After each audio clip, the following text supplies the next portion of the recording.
All right, court is calling 2024 CR 012173 state. Today's case is a tough one, centered on a young mother facing a troubling charge of child abandonment.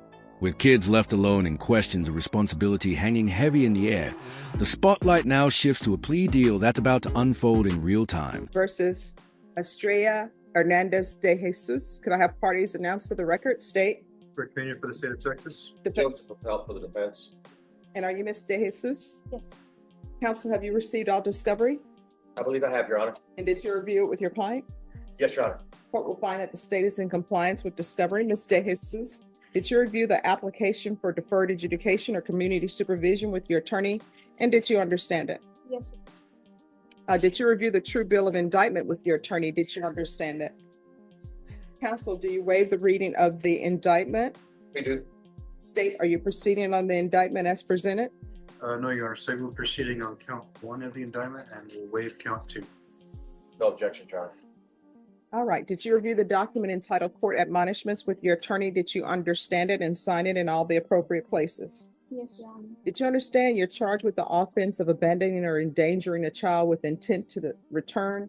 That is a state jail felony. Range of punishment is anywhere from 180 days up to 2 years in the state jail facility and up to... Quick legal reality check.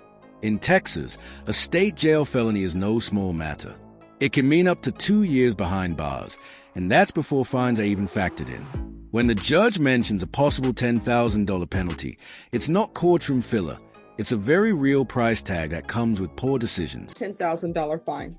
Yes, Your Honor. If you have a plea bargain agreement with the state, the court does not have to follow your plea. If for any reason the court does not follow your plea and gives you more than you bargained for, the fact that you entered a plea will not be used against you, and you will be allowed to withdraw your plea. You have a right to jury trial, a right for you or your attorney to cross-examine and confront any witnesses the state would call in the right to remain silent. Did you understand by entering this plea you were giving up those rights? Yes. And did you intend to give up those rights and enter into a plea in this case? Yes. Did you understand if the court were to grant your application for deferred adjudication, if for any reason your deferred adjudication were revoked, the court could find you guilty and sentence you up to 2 years in the state jail facility and up to a $10,000 fine? Yes, Your Honor. Counsel, has your client been able to provide you with any defenses? Yes, she has. Do you believe she has a rational as well as a factual understanding of the charges against her? She is, Your Honor. Do you believe she's currently competent and was legally sane at the time of the offense? I believe so.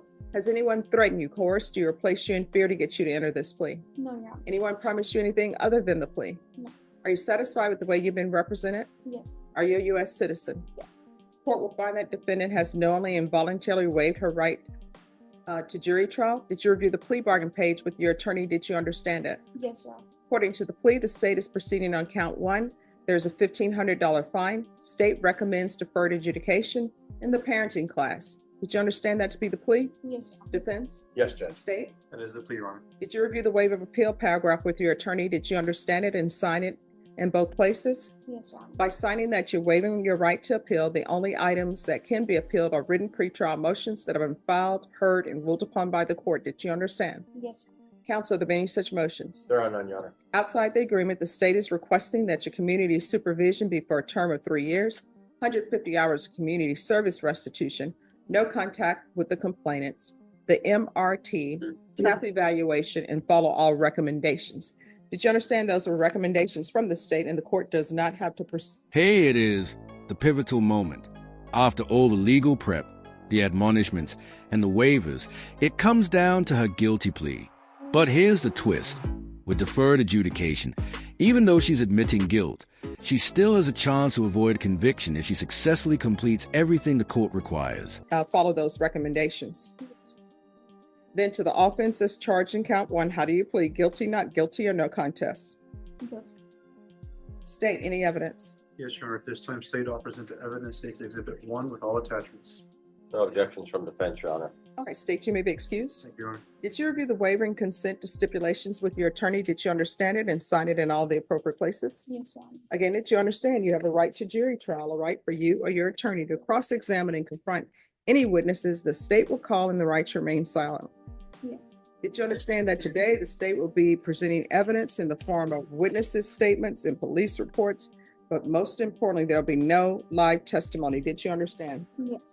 Court will find that defendant has knowingly and voluntarily waived and consented to stipulation of testimony and stipulations.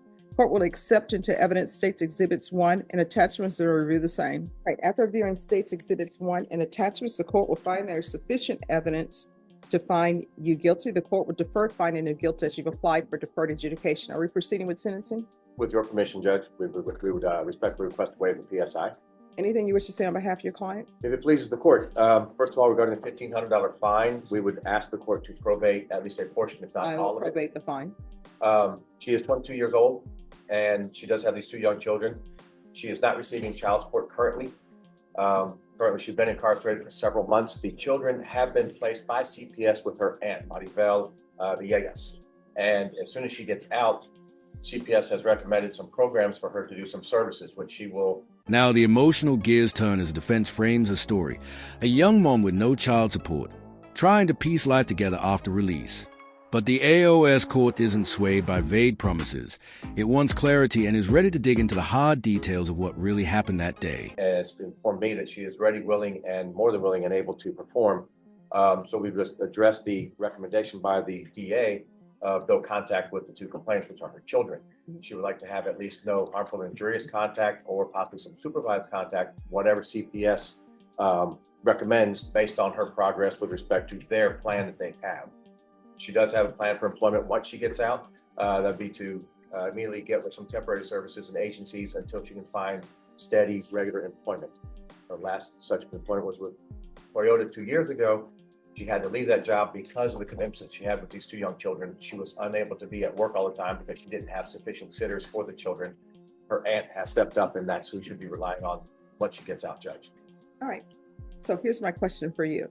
Why were you not at home with your children on this day? So what happened was I had a friend, she came to the house and she lived on the next block. She was going through it with her boyfriend. She wanted me to go help her pack a bag. She was scared that he was gonna hit her. So it was supposed to be a quick So thing. here's my question.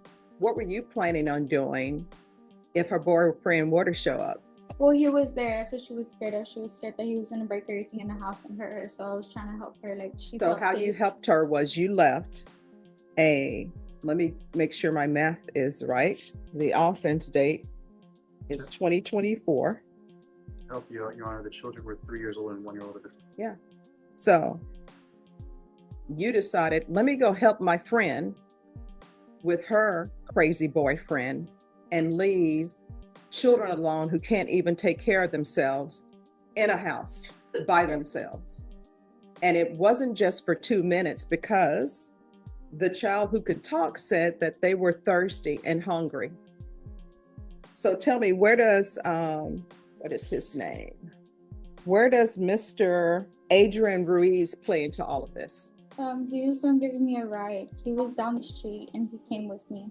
And we took the car. We went right there on San Fernando, which is on the next street. No, because in the police report, people are saying that your car was driving up and down the street. No, Your Honor, it's not my car. That was his car. I was at home all day. The people who were in the car, which was you and this Adrian Ruiz person, were driving up and down the street. That's what it says. I spoke to the witnesses. They stated they were outside in the yard having a barbecue. They stated they had seen the above listed car driving up and down the street all day, but had not seen anyone in the apartment or any adults around the apartment from at least 7 p.m. Witness stated the party had been outside since 7 p.m. Witness stated they were listening to music and he heard something that sounded like screaming, so he turned down the music. Picture the scene, a toddler pounding on a window, crying out for food and water. This goes far beyond bad parenting. It's a full-blown public safety emergency. And in this courtroom, the judge isn't entertaining excuses. The focus is sharp and unwavering on accountability. Witness stated that they heard loud banging and screaming and looked to the incident location and they saw victim 1, and victim 1 is the 3-year-old, banging on the window and crying. They spoke to the victim. The victim said she was all alone. She was hungry and thirsty. And then the witness went to the front door to try to see if an adult was at home. And the witness stated the front door was wide open, but the screen door was locked. Witness called the victim to the front of the house and had the victim unlock the door. And that's when they arrived on the scene. So that's what I'm reading. So why are you driving up and down the street with Adrian Ruiz, and who is he to you? Is that your boyfriend? Who is he? He's my ex-boyfriend now. All right, so ex-boyfriend now? Was he your ex-boyfriend then? No. All right, so this is my problem. You were with this Adrian Ruiz. Is he the biological father of any of these children? No. So stop with the nonsense. What ended up happening is you are how old? Me too. You're 22. You're still acting as though you're out here in the streets single with no children. And what you have done is you put Adrian Ruiz Jr. How old is he? He's 25. He's 25. I guarantee you he doesn't want to be saddled down with 2 children. And you're riding up and down the street with this person while your 3-year-old and your other child who's younger than the 3-year-old are at home starving, don't have anything to drink or any food. Did you have food that day? I have food, yes.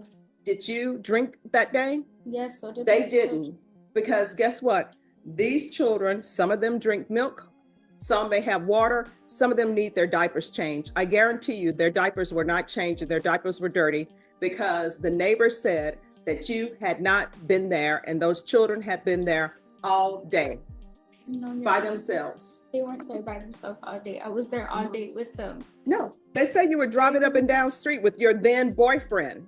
And here's the thing, I understand things get dicey for young people. They're just like, you know what? I want to live my life. I'm settled with these 2 children. And I was putting my dreams and my hopes and my stars and my moon on the biological father of these children. He's not stepping up. I'm not receiving child support. And you know what? People should be thinking about that before they start having a lot of children. You understand? Yeah. And anything could have happened to these young children. I understand. Could have been instead of this nice person who was knocking on the door trying to take care of your children, could have been somebody who's a child molester and like, hey, this is a cute little baby. And then you would have been on the news screaming, somebody took my child, I don't know where they are, help me please. When it was because you were being a horrible mother. You understand? I understand that. I don't think you do. I think 2 years down the line, there's going to be another boyfriend. And the reason why I say that is because when mothers have child protective services cases, you know what people always tell them?